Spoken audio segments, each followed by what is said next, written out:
What's up, guys? In this video I'm going to be going over if Raceland coilovers are really as bad as their reputation.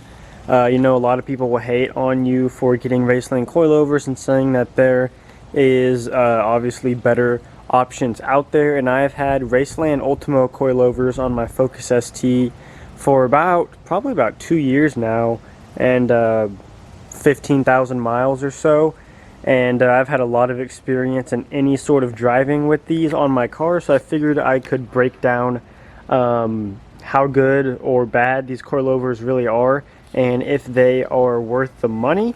I daily drive this car in Oklahoma, and our roads are not the best, so we have a lot of potholes, bumps, things like that, and my car is pretty low. And if you see here, I have autocrossed my car a few times, and I've also taken it to the track for like a somewhat of a track day. It wasn't like a full-fledged track day, but it was still, you could call it a track day. And I've pretty much put these coilovers through the paces, and I've only had one issue with them, and that was maybe about a year ago.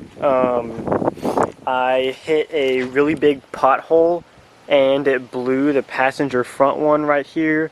And it was pretty bad. I was on my stock wheels, and I'm surprised it didn't even bend them or crack them or anything. It was crazy. I was turning probably around like 60 miles an hour around a turn, and all of the weight of the car was on this outside wheel right here, and then it hit a big bump and pothole.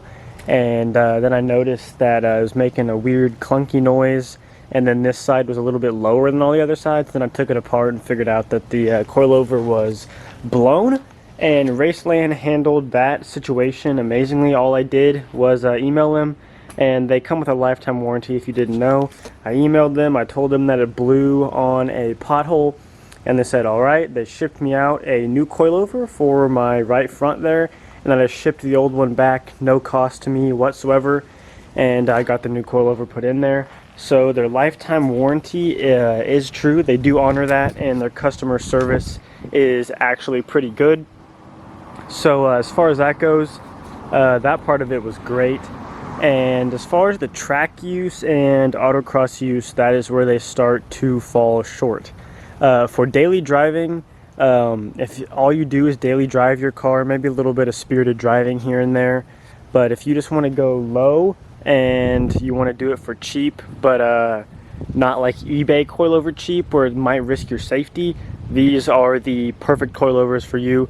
I daily drive this car. They are stiffer than stock. Some people say they're pretty stiff, but I've also heard a lot of people, at least for Focus STs, say that they ride the exact same as BR coilovers, which I don't know if that's true. I haven't been able to test that personally, but I will be upgrading these coilovers soon enough, because I'm turning this car into a more purpose-built car, and I want to do some more track driving, so that's why I'm replacing them and making this video before I get rid of them. But for the track use and autocross use, that is where they start to fall short, in my opinion, because they do not have adjustable dampening unless you get like their level above the Ultimos, but they don't make those for the Focus ST. But even then, they are cheaper than a lot of brands out there like BC, Fortunato, etc. Whatever car you have and the options that they have. I'm going to be getting Fortunato because if I'm going to be spending that much money, I probably want to get the best that there is, which is what they offer for my car at least. But for autocross driving, I did notice that they really just don't respond the way that I wish they did. The car gets upset very easily. They're pretty soft, and when I just take sharp turns, they pretty much just bottom out. And the car is pretty low. It's not slammed, so I'm sure if it was a little bit higher, there's a chance it wouldn't be as bad. But they're still just too soft. And if you look at, I have some pictures of me driving autocross and on track, and when I can see when I'm taking turns, this wheel is like all the way up in the fender, and the coilover is completely bottomed out. So they're just not stiff enough. They don't have the right dampening and valving that would be correct for track use, in my opinion. Now for daily driving, I had no issues with them. They're a little stiff. Sometimes they get a little uncomfortable, but it really doesn't bother me because I kind of like the connected feel. I have stiff motor mounts on this car and everything, so I like to feel the road and feel the car. So that doesn't really bother me, but if you're going for comfort, you probably want to get something with adjustable dampening, which the Ultimos do not have. I have heard the classic ones ride, they don't ride the best, but I have the Ultimos on my car and I really don't have any issues with the way they ride. I think they're great for a daily driver. So one thing, I mean, I really think that their reputation is worse than they actually are. I definitely think they were worth the money. I've had these for 2 years and they have served their purpose.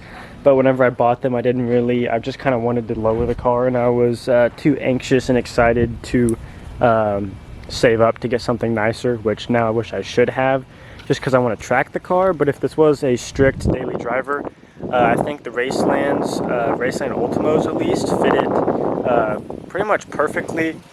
They're easy to install, came with everything they needed, the packaging was fine. I have installed some max speeding rods coilovers on other cars, which that is an extremely cheap eBay brand, which I'll be making a video on how those handled, which is way worse than these Racelands. So these are definitely not eBay quality. They're a step above that for sure. I think they are worth the money. I think as long as you're not aggressively driving, I'm sure they could handle a few autocross days. Like, I still had a blast driving autocross, and it wasn't like terrible, but I definitely could see how other cars responded going around corners and stuff, and it was way different than my car. These just kind of bottomed out, and when you turn, it kind of just offloads all the weight, and it's just not really set up for spirited driving and track use. And I also noticed that on the racetrack, they just, when you put all the weight on one part of the car, it wasn't stiff enough, and I can't adjust them. I could add preload, but that would just make it ride worse. So from what I've been able to tell, what I would say is Raceland Coilovers are worth the money for a daily driver, but if you want to go beyond just daily driving your car, you're probably going to want to step up to something that is a little bit more performance oriented and has more adjustability and performance use and testing. For the price, I really think you can't complain. I think Raceland Coilovers are actually priced just about what they're worth, and they probably are perform a little bit better than what you pay for them, because I really would not think that a set of BC coilovers is like double as good as a set of Raceland coilovers. From what I've heard people say that BC BR coilovers pretty much ride the same as Racelands, except obviously they have more adjustability, and you could definitely use those on track, but that's really only if you're going for a track car or you really only want that name brand BC Racing. But for the price, you really can't complain. I think they are more than worth the price, at least for what I use them for, and if they are the right use for you. But that's pretty much all I have to say about Raceland coilovers. Hopefully from that description you should be able to judge if they are right for you. And if you have any experience with Raceland coilovers, please leave them down in the description. I think they're a great cheap option if you're going for more of a cheap build, even like a track car. If you just don't want to spend the right money on it, like my Lexus LS400 over there, I bought that thing for $500. I would not put nice coilovers on it. I don't even know if Raceland makes coilovers for it, but anyways, if there's something cheap like that, I'm sure they're a great option. I do like them better than the stock suspension because you can go lower and a little stiffer and better for spirited driving, but I just wouldn't say they're good enough for track use. So if you want my opinion, I would say keep them for daily driving, but anything above that, you'll probably want to look elsewhere. But that is pretty much it for this video. Please leave a like and subscribe, and I will see you in the next video.